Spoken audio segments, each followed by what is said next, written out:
Kotaro fell into a well with Cheiko between the Meiji and Taisho eras when Japan's arts bloomed, watered with sexual and political freedom. My innate disposition to separate from the group made me ignorant of the world's discord. He had been to Europe. He broke the 17 haiku vows, inseminated his country with free verse, among other sacrileges. The cowardly look at us first with voices of wonder, then sing all abuse. They watered a simple life, happy without owning anyone else's art, painting a 20-year scroll of love as the military engines fueled up. I believe in our life with the ease I trust in nature. The two of us ride far above. She started to hear voices the year Japanese soldiers murdered innocents in Nanjing, while imagining glorious prophecies for the American Navy. Looking back for the last time from the brink of sanity, the roar of the world's raging waves cannot touch this moment. She died of tuberculosis in a mental hospital 3 years before Pearl Harbor. Kotaro never closing his heart to her as the flickers of recognition faded. But at the brink of this life, you became the Chico of old.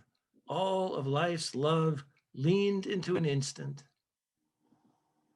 In the dead of the October night when Chico died, Kotaro stood lost before the still single body as others dressed her, lit candles and incense. I clean and purify the empty studio, sweep the dust from a small corner. I stand alone in the dark studio while some say an exquisite moon is just outside. Near the end of the war, the Shoan temple in Hanamaki, where Kotaro had held a memorial service for Cheiko, was firebombed. Rain blew through the paper doors, dampening the priest's robe. I recalled the procession of your life, for me, consumed in flames. After Cheiko died, Kotaro met her as an elemental being, a part of him, alive in the plum wine she made only for him to drink on cold spring nights. Cheiko has returned to the elements, burns phosphorescent in my cells, is my soul's extremity, exists in my flesh, smiling at me. 1. The pink weight of dawn pushes down the blue edge of night, making the lights of the retirement home on the ridge over the river glitter copper. Anne is back in Johnstown, January 1945, curled up with the radio voice of Roosevelt, avuncular honey flowing from the big brown Philco in the empty living room. Still no word from Derek with the screaming eagles in the Ardennes forest. In her state of mind, the staff agree not to try to explain to her that the Nazis are back. The unfiltered sun through the floor-length windows is fierce enough and merciful enough to sear her memory shut. 2.